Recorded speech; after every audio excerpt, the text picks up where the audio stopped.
যারা আমরা কোনো জুলুমের পক্ষে আমরা থাকতে পারি না, ঠিক কিনা? সকল অন্যায়ের প্রতিবাদ আমরা করে যাবো ইনশাআল্লাহ। মামলা হামলা করে কোনো কাউকে আঘাত করে তার মুখকে বন্ধ করা যায় না। আমরা আসলে সত্যি আজকে বারাক্রান্ত। আপনারা দেখেছেন যে ফিলিস্তিনের জমিন রকাল হয়ে গেছে। আমাদের ভাইদেরকে, আমাদের বোনদেরকে, ছোট ছোট বাচ্চাদেরকে কি নির্মমভাবে মারা হচ্ছে। পাশাপাশি ভারতেও আমাদের মুসলমানদের উপর আঘাত করা হচ্ছে, মসজিদ বন্ধ করা হচ্ছে, নামাজের বাধাগ্রস্ত করা হচ্ছে, হোলি খেলার নামে মুসলমানদের গায়ে সেই রং ছিটানো হচ্ছে। কি খারাপ অবস্থা চলতেছে আমাদের মুসলমান ভাইয়ের উপর। আমরা সত্যিই আল্লাহর কাছে ফরিয়াদ করি, আমাদের সুযোগ নেই। আল্লাহ যেন আমাদের মুসলমান ভাইদেরকে রক্ষা করেন এবং সেই ইহুদি খ্রিস্টানকে আল্লাহ দমন করে দেন। সবাই বলে আল্লাহুম্মা আমিন। আমাদের এই বাংলাদেশ, সোনার বাংলাদেশ, আমরাও চাই শান্তিপূর্ণ বাংলাদেশ হওয়ার জন্য।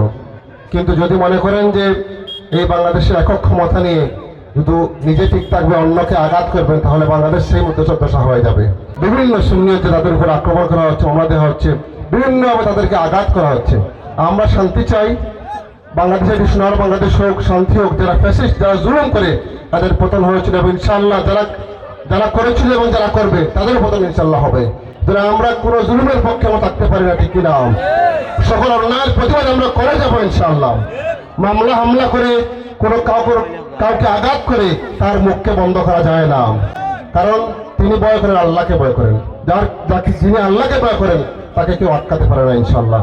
আমরা আজকে ওনাকে ধন্যবাদ জানাচ্ছি এই মাহফিল আয়োজন করার জন্য। এলাকাবাসী এই মাহফিলটি আয়োজন করেন, আগামীতে আরো মত নিয়েছেন ইনশাআল্লাহ। তাদের পাশে আমি থাকবো। যে কোনো ভালো কাজে, যে কোনো দিনই কাজে, ইসলামী কাজে ইনশাআল্লাহ আমি আপনাদের পাশে থাকবো ইনশাআল্লাহ। সকলকে আন্তরিক ধন্যবাদ, মুবারকবাদ জানিয়ে আমার বক্তব্য একান্ত করছি। আসসালামু আলাইকুম রহমতুল্লাহ।